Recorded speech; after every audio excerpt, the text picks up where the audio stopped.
séance tenant sur les modalités de financement de cette structure nationale. La réflexion se poursuit au sein du comité de suivi. Donc ceux qui feront à suivre la mise en œuvre de recommandations que nous aurons sur les modalités de financement. C'est difficile aujourd'hui de dégager clairement comment ça va se passer et que l'ossature de la structure elle-même n'est pas encore clairement.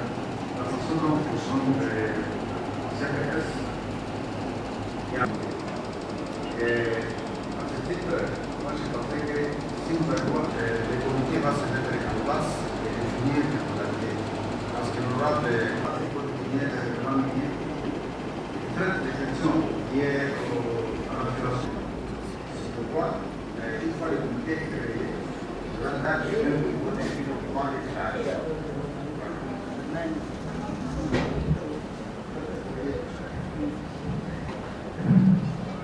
Pourquoi? Bon, c'est pas pour la jeunesse d'aujourd'hui seulement, mais pour toutes ces assises, c'est que ici, il s'agit d'une table ronde qui remonte pratiquement, disons, les recommandations faites au niveau de l'Est de la RDC, notamment le Sud Kivu, le Maniema et le Ituri, en ce qui concerne la gouvernance minière.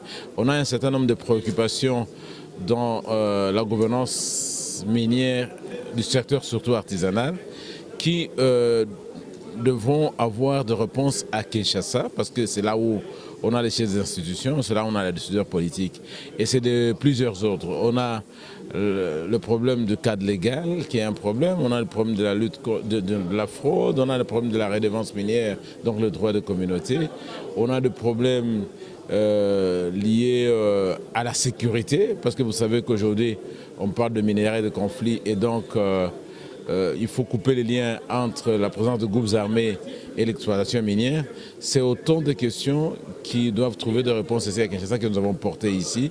Et ensemble avec le ministère des Mines, nous devrions justement chercher les voies et moyens pour pouvoir rétablir un peu, disons, cette situation de manière à ce qu'on ait des chaînes d'approvisionnement plus responsables, un commerce plus responsable et les communautés qui profitent le plus possible de leurs ressources. Voilà. C'est un peu une question à la fois technique et une question de volonté politique.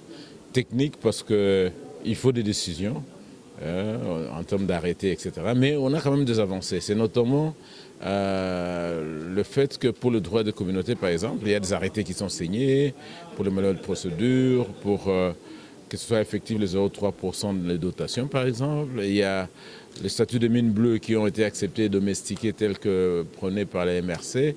Et il y a quand même énormément de choses qui se font, qui nous font espérer que Madame la ministre va continuer à prendre autant de décisions. Mais ce n'est pas seulement de prendre des décisions, mais ce qui reste aussi, c'est les appliquer. Voilà. Et je suis Eric Kajemba, coordinateur de l'Observatoire Gouvernance et Paix, qui est membre du consortium Madini qui organise ces assises. À ce que les gens se voient en face. Et chacun dise ce qu'il sent. Pistes qui permettent quand même tant soit peu de fonctionner. Et le gouverneur actuel avec le ministre. Moi c'est Yacine Karim Somji, Congo Gold Raffinerie, directeur adjoint.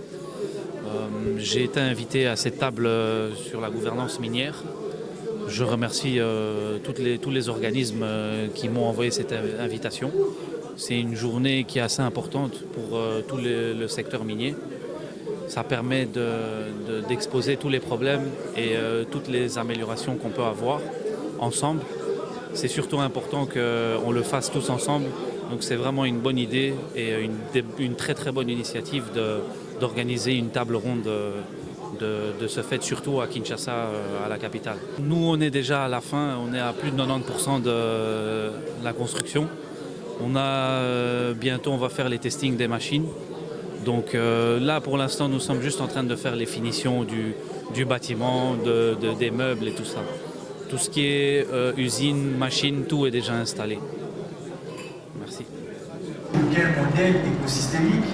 J'ai dit par exemple, si vous avez un marché certain, nous connaissons avoir des collaborations avec les différents partenaires qui vont prendre part dans cette assaut pour une couverture, pour que il y ait incitation au financement, et de l'autre part, par exemple, les contrats d'agriculture, soit justement évoqués ici pour justement, plutôt discutons, voyons comment est-ce que la coopérative est structurée, comment est-ce qu'elle est organisée, l'idée de notre pays, à partir des petits financements pour aller vers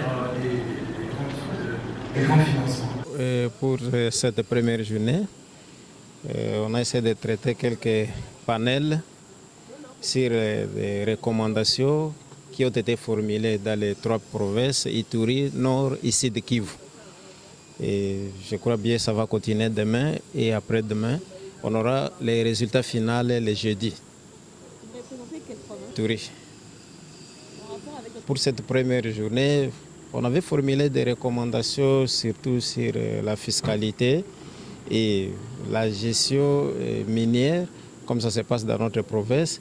Il y avait des recommandations qu'on avait formulées. Alors ici, nous sommes venus pour voir la position du gouvernement face à nos recommandations. De Lonem Amoukwa, je suis le président de chambre des mines FEC Ituri.